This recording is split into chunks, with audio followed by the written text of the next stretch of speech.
Hi, I'm Meagan Skidmore, and this is the Beyond the Shadow of Doubt. I'm a woman, daughter, sister, spouse, mother, life coach, and person of faith on a mission to normalize asking questions and allowing doubts, not only in a faith journey, but in all aspects of life. Join me in bringing this traditionally taboo topic out of the shadows of shame and into the light. I'm a firm believer that we normalize through more talking and engaging in discussion. More talking peels back, exposes, and erases the layers of shame associated with questions and doubts. When we're more authentic about our journey, we are more powerful because shame has no power in the face of authenticity.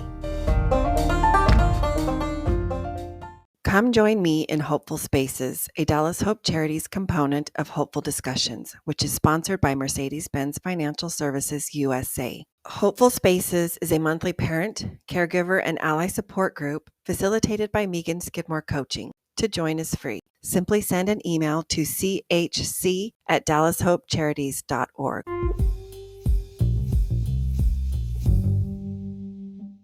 Hi, this is Meagan Skidmore, your host. Thank you so much for joining me today. I have some thoughts that have been tumbling around in my brain that I wanted to share with you. I have been doing a recent series on vulnerability, and I thought I had recorded my third and last episode, but I've got a few more things that I wanted to share. So this is our bonus vulnerability episode. You know, we all keep secrets. If you've been around the block a few times, you've probably kept a secret. We all keep secrets. Keeping secrets can be good for our mental health, or it can be somewhat detrimental to our mental health. Keeping a secret can be like carrying a burden, can be heavy, or even scary at the prospect of it getting out. And why is this? Well, there could be lots of reasons, like uncertainty or fear of the possible judgment that could follow, perhaps the uncertainty of how the secret will be received or responded to. And this is especially true when one is considering sharing about their identity, how you react or respond to another when they share something as personal as their identity can either make or break trust. Keeping their quote secret means they are concerned with avoiding your potential discomfort at the expense of showing up as their true, authentic self. On the other hand, an open, curious, non-judgmental, inquisitive response contributes to creating safer spaces, solid relational foundations, and deeper trust. What is the definition of trust? I like to define trust as that I can be me, and I can be me in your presence. Isn't that what we as humans all long for? To be seen, accepted, valued, loved, and needed without reservation, without conditions or stipulations, and so on. Part of trusting is being authentic. And part of being authentic is allowing yourself to be and feel vulnerable. That's what makes it real. You've heard me say it before, if you've heard any of my previous episodes, and I'll say it again, probably not the last time, but there is too much at stake when we hide our true selves. I have always loved art in all its forms, and I've been thinking a lot lately about the greats. I'll use that title loosely, quote unquote, the greats, because I realize that's subjective, but these are who, for me, and this list is not exhaustive, but these are who I consider to be great for various reasons. But Da Vinci and Picasso, Van Gogh, Monet, Mary Cassatt, Rodin, Renoir, Degas, Mondrian, Cézanne, Matisse, Warhol, Dali, Kahlo, O'Keeffe, Bach, Beethoven, Schubert, Schumann, the Bronte sisters, Jane Austen, C.S. Lewis, Longfellow. I mean, I could go on, but I won't. When you hear me read these names, there were distinct impressions that came to your mind. You have certain ideas of who these individuals are because through their work, what they left behind, they made themselves known. And that is what we know and understand of them to be years after they have passed on. Obviously, we didn't live. We weren't contemporaries with them. We cannot know for sure how they were perceived during their lifetime. However, we can be sure that they were subject to and received criticisms of their contemporaries, regardless of if they asked for it or not, or regardless of if it was shared to their face or not. That did not keep them from creating, nor did they take into account or integrate the critiques given them. That would sully the integrity of their work. They didn't allow themselves to be defined by external sources, whether positive or negative. That's not to say they weren't inspired or influenced. That's different than trying to define yourself, your work, how you identify by external cues or definitions that are not authentic to you, critiques that are not authentic to you.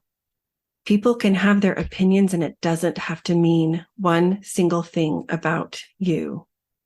People had their opinions of the greats, but it didn't have to mean anything about them as artists, creators, performers, human beings. It takes a lot to put yourself out there as an artist or a creative or as a human being with ideas, strengths, weaknesses, hopes, dreams, and limited knowledge and understanding. You may not be 100% confident in your self-concept yet, but you can be 100% okay with sharing who you are, showing up as you are at this time in your journey, and even allowing that to evolve.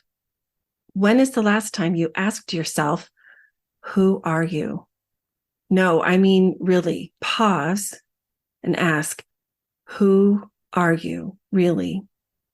What is your purpose and calling in life? Are you fulfilling it? If I were to make a list, I would say I am a spouse, a mama of 2 great kids, one of whom identifies as LGBTQ+. I'm a sister, an aunt, daughter, a believer, a follower of Christ. I'm connected to the divine. I'm learning to align with my inner wisdom, an advisor, a life coach, creator, mentor, bridge builder, trailblazer, gardener, sometimes, and sometimes baker, a reader, self-starter, lifelong learner, an empath, and a confidant. There are, and I'm sure could be others. That will suffice.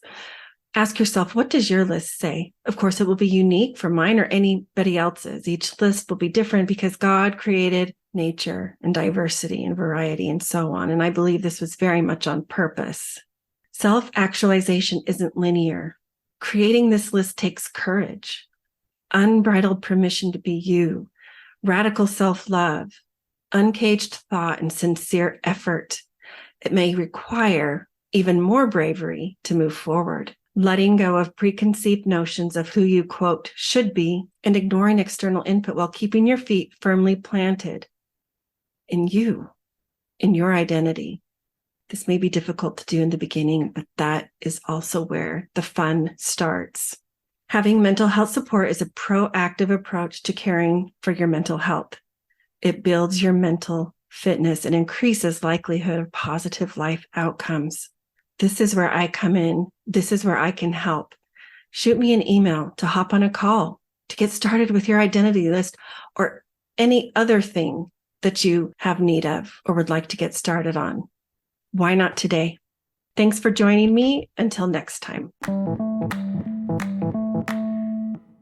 Thanks for listening. Don't miss any upcoming episodes by subscribing and following. I'm currently hosting a podcast giveaway. All you have to do is leave a review on Apple Podcasts, screenshot it, and upload it to my Google Doc. The link to enter and to the Google Doc is in the show notes or in the bio of my Instagram profile. Visit MeaganSkidmoreCoaching.com, where you can find this podcast as well as additional free resources. Check the podcast show notes on any platform for links to sources cited. Follow me on Facebook or Instagram for more and to send me a DM. To help the podcast grow, please follow, rate, and review, as well as share it with a friend. Beyond the Shadow of Doubt is a proud member of the Dialogue Podcast Network, which is a part of the Dialogue Journal found at dialoguejournal.com/podcast network. Founder Eugene England was a Mormon writer, teacher, and scholar who wrote, "My faith encourages my curiosity and awe." It thrusts me out into relationship with all creation and encourages me to enter into dialogue. My hope is that this podcast is an extension of that vision. Thanks for being here. Until next time.